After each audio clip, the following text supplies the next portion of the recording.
साग को भी साथ साथ में कढ़ाई में भूनने के लिए डाल देंगे। और साग का कलर तो इतना ज़्यादा बढ़िया आया है ना, ये देखिए जी। हेलो जी, शुभ दोपहरी, स्वागत प्रणाम आप सभी का एक और नई पहाड़ी खान पान की वीडियो में देवभूमि उत्तराखंड के इन खूबसूरत से पहाड़ों से। वैसे मेरा नाम है ज्योति और मेरा गांव पड़ता है देवभूमि उत्तराखंड के पौड़ी डिस्ट्रिक्ट के थलीसैंण ब्लॉक में, और मेरे खूबसूरत और छोटे से गांव का नाम है रौली। बाकी कल शाम को हम लोग थलीसैंण से गाँव वापस आ गए थे, और जब भी मैं गाँव आती हूँ ना तो हम लोग पहाड़ों का खान पान ही बनाकर खाया करते हैं। बाकी आज पहाड़ों के स्पेशल से खान पान में मैं बनाने वाली हूँ राई और सरसों के हरे पत्तों का साग। आजकल जैसे सर्दियों का सीज़न आ गया है, तो सर्दियों के सीज़न में हम लोग राई की कापली, पालक की कापली, इसी के साथ कंडाली की कापली बनाकर खाते हैं। तो दोस्तों, ये सारा साग ना सर्दियों के सीज़न में ही ज़्यादा उगता है हमारे खेतों में। तो चलिए जी, खेतों से आज हरी राई और हरे सरसों के पत्ते निकाल के लाते हैं और इस साग को खुद भी बनाते हैं। और साग बनाने की रेसिपी आप सभी के साथ भी मैं शेयर करने वाली हूँ। वैसे तो हमारे पहाड़ों में ये साग काबली, धेपली और धपड़ू के नाम से फेमस है, और हमारे पहाड़ों में लगभग सभी जगह इस साग को ना सभी लोग बनाकर खाया करते हैं सर्दियों के सीज़न में। साग को मैं बिल्कुल प्योर पहाड़ी स्टाइल में सिंपल तरीके से बनाने वाली हूँ। तो चलिए जी, मिलकर आज साग को बनाते हैं। बाकी आज सुबह से इन पहाड़ों में मौसम सुहावना सा है, प्यारी सी तेज़ धूप खिली हुई है, और अभी दिन होते होते इन पहाड़ों में देखिए सामने बिंदेश्वर की ओर से आसमान में हल्के हल्के बादल आने लग गए हैं, और अभी दिन के टाइम पे ठंडी ठंडी हवाएं भी महसूस हो रही हैं।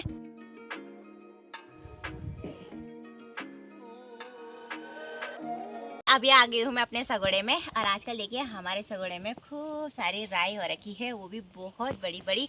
तो चलिए जी, आज का साग मैं 2 लोग के लिए बनाऊंगी, यानी कि अपने बेटे अयांश और अपने लिए। तो 1 मुठ के करीबन राई के पत्ते निकालते हैं और 1 मुठ के करीबन सरसों के पत्ते। सरसों के पत्ते लेने के लिए हम दूसरे साइड के किचन गार्डन में जाएंगे। फिलहाल यहाँ से राई के पत्ते निकाल लेते हैं।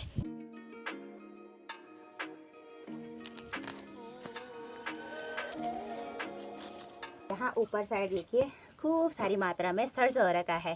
तो चलिए जी, अब 1 मुठ के करीबन ना सरसों भी निकाल लेंगे। की टोकरी को लेकर अभी मैं आ गई हूँ घर पे। यहाँ देखिए मैंने 1 मुठ के करीबन सरसों के कोमल कोमल पत्ते भी निकाले हैं, और ये मैंने जड़ मेथी निकाले हैं। तो किचन गार्डन में इन पत्तों के साथ ना काफ़ी सारा खरपतवार भी आया होगा, तो वो भी अब हमें छांटना है। और साथ ही साथ इन पत्तों को ना साग बनाने से पहले अच्छे से धो लूँगी मैं 3-4 पानी से, क्योंकि किचन गार्डन में इनकी जड़ों पे बहुत सारी मिट्टी जमी हुई है, तो मिट्टी को साफ़ करना भी बहुत ज़रूरी है भाई। बाकी देखिए मैंने इस बड़े से बर्तन में पानी पहले से ही भरा हुआ है, साथ में पाइप भी लगा रखा है पानी का। तो चलिए जी, अब इस साग को ना अच्छे से धो लेंगे। तो लीजिए, साग भी अच्छे से मैंने धो लिया है। अब ना जो सरसों के पत्तों में जड़ें हैं ना, ये वाली, तो इन जड़ों को हटा लेंगे और बारीक बारीक साग को इस बड़ी सी परात में काट लेंगे।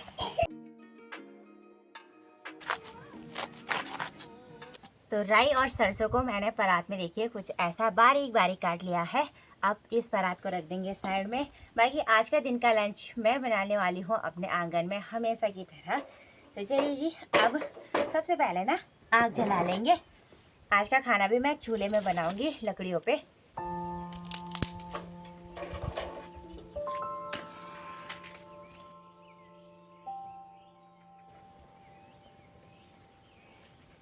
तो चूल्हे में बिल्कुल मस्त से आग जल चुकी है। अब ना साग को हम बनाने वाले हैं इसलिए लोहे की कढ़ाई में। भाई लोहे की कढ़ाई में बनाया हुआ खाना तो गजब का टेस्ट देता है, और हमारे पहाड़ों में सभी तरह का खान पान इसी कढ़ाई में बनाया जाता है। तो चलिए जी, कढ़ाई भी गर्म हो गई है। अब साग को बनाने के लिए हम इस्तेमाल कर रहे हैं सरसों के तेल का। तो 1 बड़ा चम्मच तेल डाल लेंगे। यहाँ पे देखिए मैंने 4-5 लाल मिर्चें ले रखी है भुनने के लिए। अब हरा साग बन रहा है, तो हरा साग में ना गजब का स्वाद बढ़ा देते हैं भाई ये लाल मिर्चें, और भुनी हुई हो तो और भी ज़्यादा टेस्टी होती है। तेल बहुत तेज गर्म हो गया है, धुआं आने लग गया है। सबसे पहले हम मिर्चें भून लेंगे। मिर्चें देखिए जल्दी ही भुन गई है। अब इन मिर्चों को यहाँ साइड में रख देंगे। बाकी मसाला दाने से हम लगाएंगे तड़का सरसों के दाने का। हमारे पहाड़ों में जब भी हरा साग बनता है तो सरसों के दानों का ही तड़का हम लोग लगाना पसंद करते हैं। और अब आप सोचते होंगे हम किसी और चीज़ का तड़का क्यों नहीं लगाते। देखिए जी, बचपन से हमने जो भी साग खाया है उसमें माँ ने सरसों के दानों का ही तड़का हमेशा लगाया है, तो इसका स्वाद ना हमें गजब का लगता है और कोई चीज़ डालने में उतना स्वाद नहीं आता है। सरसों के दाने जल्दी ही चटक गए हैं क्योंकि तेल बहुत तेज़ गर्म हो रखा था। अब देखिए हम तड़का लगाएंगे लहसुन का भी। तो यहाँ पे मैंने 3 कलियाँ लहसुन की पहले से छील दी है। और अब देखिए लहसुन की कलियाँ भी बहुत जल्दी ब्राउन हो गई है। तो अब हम इस हरे साग को भी साथ साथ में कढ़ाई में भूनने के लिए डाल देंगे।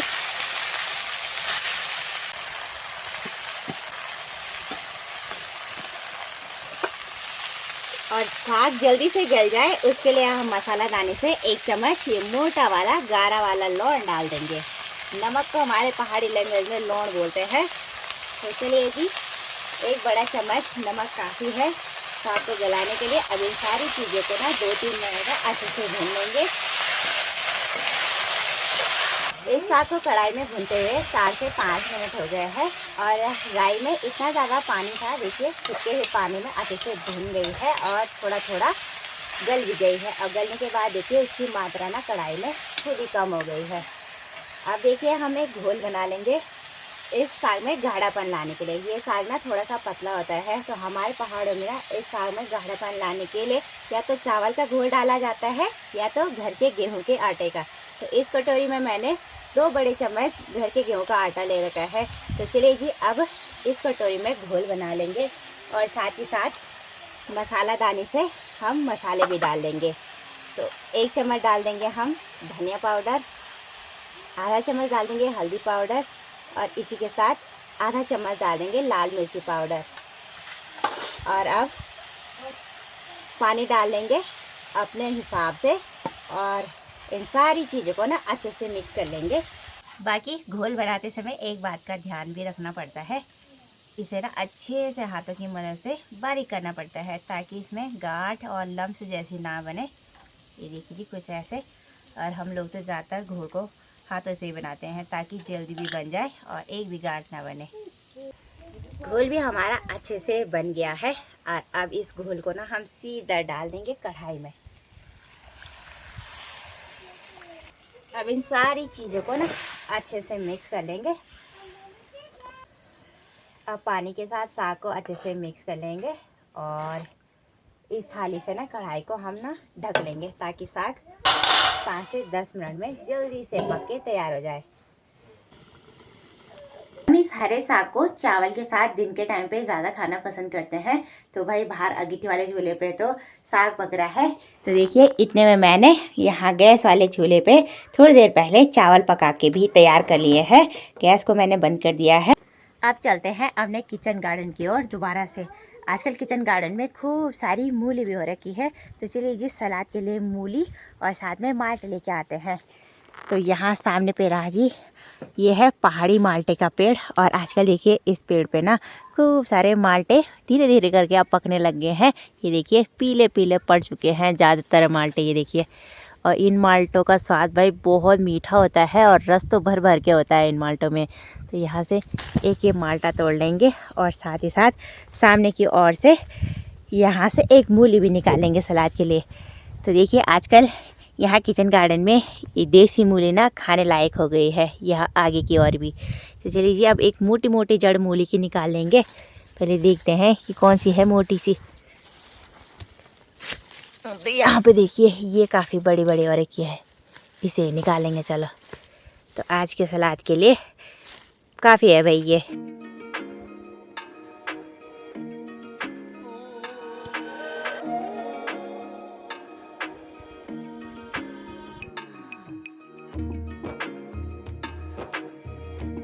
साग को चूल्हे में पकते हुए करीबन 10 से 15 मिनट हो गए हैं। अब एक बार हम ढक्कन हटाकर चेक कर लेंगे कि साग बना कि नहीं।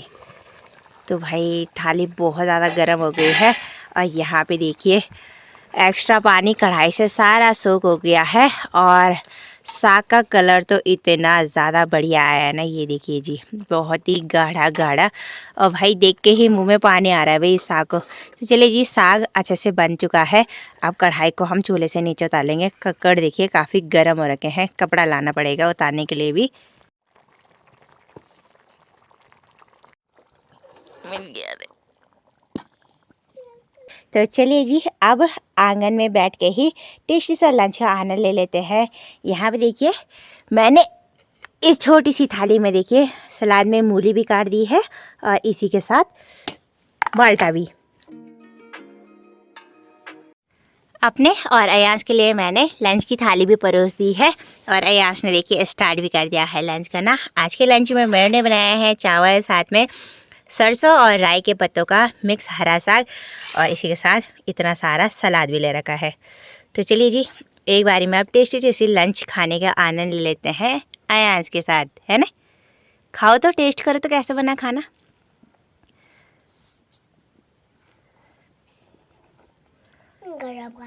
गजब का। अच्छा, अयांश को तो सारी चीज़ें गजब की लगती है ना। कैसे खाना बनाती है मम्मा? अच्छा बनाती है। Thank you. वेलकम बोलते हैं बच्चा।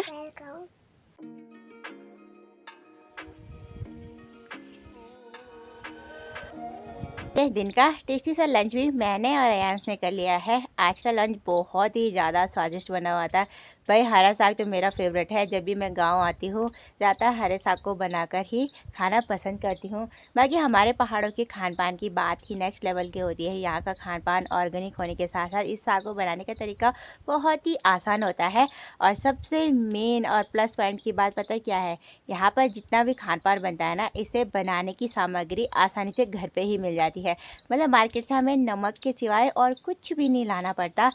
बाकी अभी देखिए मस्त सी धूप खिल गई है और इसी के साथ ठंडी ठंडी हवाएं भी लग रही है। भाई सर्दियों के टाइम पे ना जैसे ही धूप जाने लगती है वैसे ही ठंडा ठंडा सा महसूस होने लगता है। अब ऐसा लग रहा है स्वेटर पहनने की ज़रूरत है। बाकी आंगन में देखिए हमने ना गहत की बेलें सुखाने के लिए डाल रखी है। इन दाल को सुखाते हुए कम से कम 3-4 दिन हो गए हैं, अभी भी ये दाल अच्छे से नहीं सूखी है। और दूसरी बेकार बात पता है क्या है? सामने से मौसम भी ख़राब हो रहा है और ऐसे मौसम में ना ये सारी दाल भीग जाएगी अगर बारिश आएगी तो। बाकी यहाँ इस कंडी में मैंने काफ़ी सारे मीठे करेले निकाले हुए हैं कल के। तो चलिए जी, अब इन करेलों को फोड़ लेंगे और इनके सुख से डालेंगे। बाकी ये घर के करेले हैं, यानी कि पहाड़ी करेले। इन पे देखिए इतने मोटे मोटे कांटे भी आ रखे हैं। ये कांटे जब पक्के हो जाते हैं ना तो थोड़े थोड़े चुभते हैं, ज़्यादा तो नहीं। तो चलिए जी, अब इन्हें फोड़ लेंगे। और ये जो मैंने कल सुख से डाले थे करेले के, ये देखिए सूखने के बाद कुछ ऐसे हो गए हैं।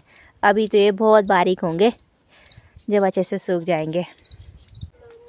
तो चलिए दोस्तों, आज की वीडियो को इतना ही रखते हैं। आई होप कि आपको हरे साग बनाने की रेसिपी पसंद आई होगी। अगर थोड़ी सी पसंद आई हो तो लाइक शेयर कमेंट्स कीजिएगा। चैनल और इस वीडियो पे नए हैं तो चैनल को ज़रूर सपोर्ट एंड सब्सक्राइब करें। मैं अपने यूट्यूब चैनल पे पहाड़ी खान पान, पहाड़ी लाइफस्टाइल और ट्रैकिंग की वीडियोज़ लाती रहती हूँ, तो आप लोग ज़रूर सपोर्ट कीजिएगा। आप सभी का एक सपोर्ट मुझे बहुत मोटिवेशन करता है इसी तरह की नई नई वीडियो बनाने के लिए। तब तक मिलते हैं किसी नेक्स्ट अच्छी सी वीडियो के साथ। तब तक के लिए bye bye. Thank you so much for watching. जय देवभूमि उत्तराखंड।